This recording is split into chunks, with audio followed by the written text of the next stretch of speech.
Assalamu alaikum. Welcome to lesson 18. In this lesson, we're going to look at indirect verbs, and the star of today's lesson is going to be the Arabic word an. An. So to get started, let's understand what direct verbs are and what indirect verbs are. So a direct verb is the key verb of a sentence. It's the main verb. So let's say you have a sentence like I submit, or in Arabic, uslimu. Here there's only one verb, and that is to submit. So that is the direct verb of the sentence. Now compare that to the sentence, I think that I submit. Here, I submit is no longer the primary verb. The primary verb is that I think something. And part of that something is that I am submitting. So an indirect verb is part of another verb's action, or is part of another verb's object. And so I think is the direct verb, and I submit is what we're calling the indirect verb. Sometimes grammarians will refer to it as a verb in the subjunctive tense. Okay? So in Arabic, how do I make a verb an indirect verb? Well, I have to use a word to mean that, and in that case in Arabic, an is what I use. So the word an means that. And then you'll also notice that the word uslimu has changed to uslima. So a verb that's an indirect verb has a different ending than a direct verb. And we'll see that in just a moment. But I want you to understand what's happened here is hasibtu is the direct verb, and then I put in an to mean that, and then I slightly changed the verb to make it into the indirect tense or the indirect case. Okay? So let me give you a few more examples to make this clearer. Let's say you have this sentence here, this verse here. تَأْمُرُونَنَا أَن نَكْفُرَ بِاللَّهِ. So here, تَأْمُرُونَنَا is the direct verb. It's the main verb of the sentence. تَأْمُرُونَ, you command. تَأْمُرُونَنَا, you command us. You command us. This is the pronoun suffix. That we disbelieve in God. So what is the indirect verb here? It's to disbelieve. It's that we disbelieve. Okay, it's the verb following an, and you'll see here that the verb has changed from nakfuru to nakfura. Again, the ending has changed. Let's see another example. Am hasibtum an tadkhulul jannata. Do you think that you will enter paradise? So what is the indirect verb in this sentence? It's tadkhulu. It's to enter. Again, it follows the an. And you'll notice that it has changed from its form tadkhuluna, which means you all enter, to tadkhulu, which means, again, you all enter, but in this different tense, this indirect form. One more example here. حَسِبُوا أَلَّا تَكُونَ فِتْنَةٌ. They thought that there would be no mischief. Okay, so here we actually have a different word, alla. It's actually, as we'll see, a combination of an and la.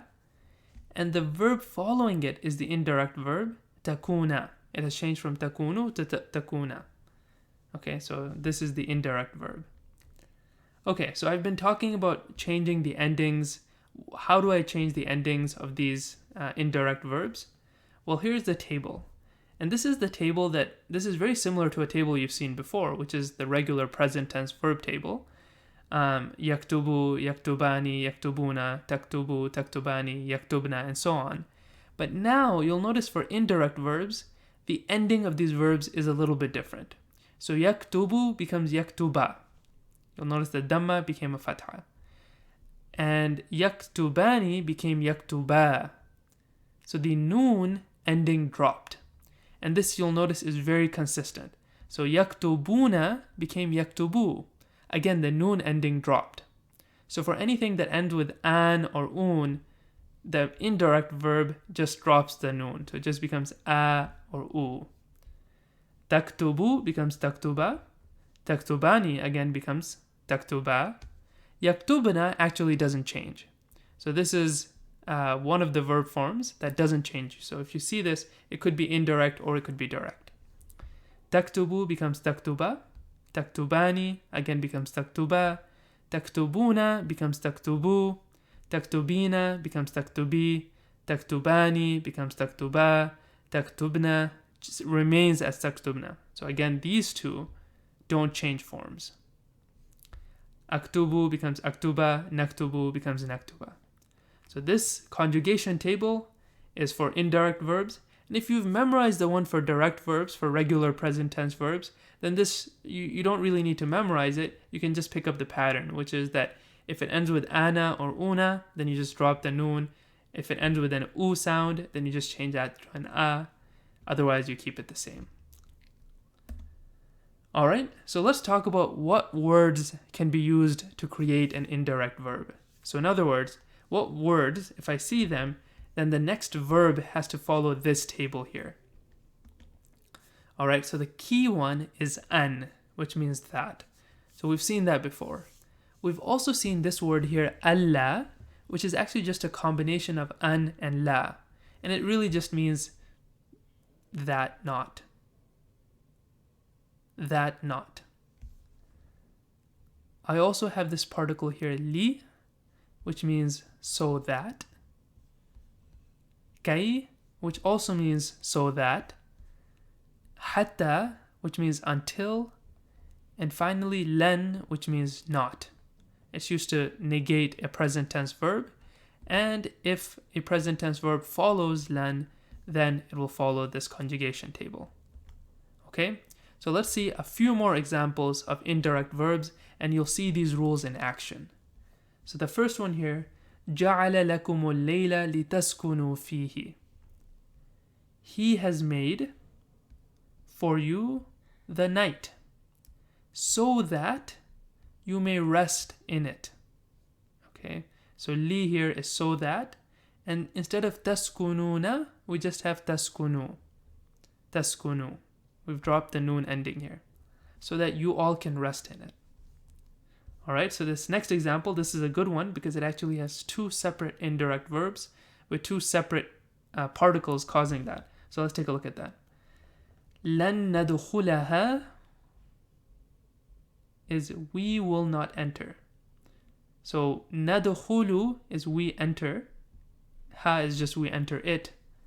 لَن نَدْخُلَهَا, we will not enter it. And so you'll see that the nadkhulu changed to a nadkhula. Hatta yakhruju, until they leave. So this used to be yakhrujuna, but hatta caused it to be yakhruju. Again, another indirect verb. Minha, from it. So we will not enter it until they leave from it.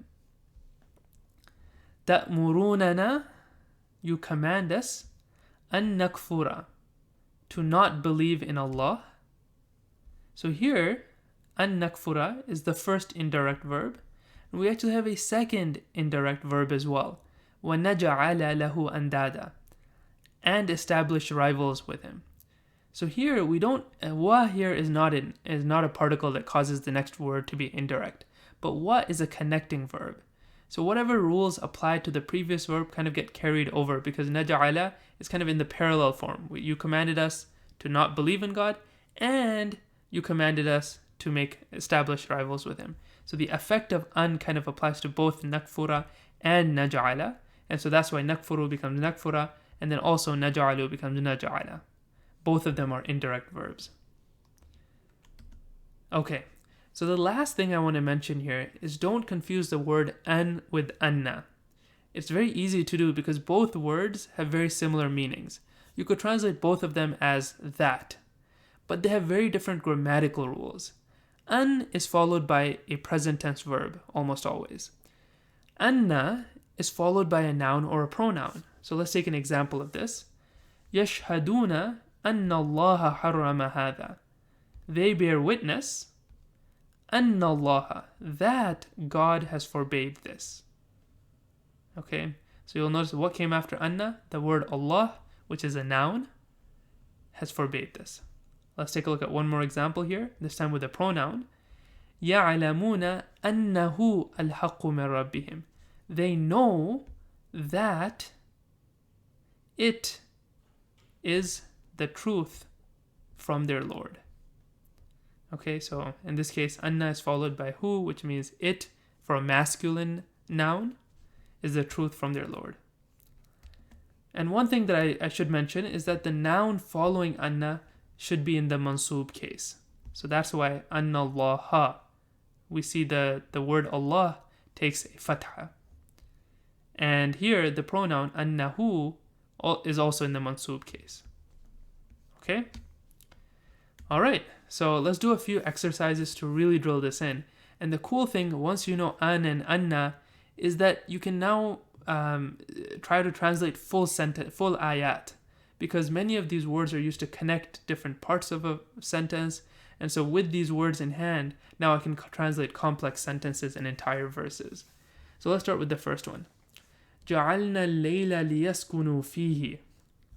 جعلنا الليل ليسكنوا فيه. So we saw a very similar example before. We made the night so that they may rest or find tranquility in it. We made the night so that they may find tranquility in it. And here we have yaskununa has changed to liyaskunu. The noon ending has dropped because it's indirect. Alright, let's see another one. جزاؤهم أن عليهم لعنة الله. This is with an instead of anna. This is with anna instead of an. Their reward or their recompense or their payment is that on them is the curse of God. Okay, so here what we're seeing here is anna is followed by a noun or a pronoun. In this case, that noun or pronoun it comes one word later. And that is why you'll notice that this noun here, la'anata, is in the accusative case, because their recompense is that curse of God is on them. Okay. Alright, let's do this next one here. إِنَّ اللَّهَ يَأْمُرُكُمْ أَن تَذْبَحُوا بَقَرَةً. Indeed, we'll cover this word inna in the next lesson, but indeed God has commanded you that you slaughter a cow. Okay, so تذبحون became تذبحوا because it's followed by, it's preceded by an. جعلناكم أمة وسطا لتكونوا شهداء على الناس. Okay, so we're translating a pretty long sentence here. We created you all as a middle nation. As a middle nation. So that you are witnesses on mankind. Here we have litakunu.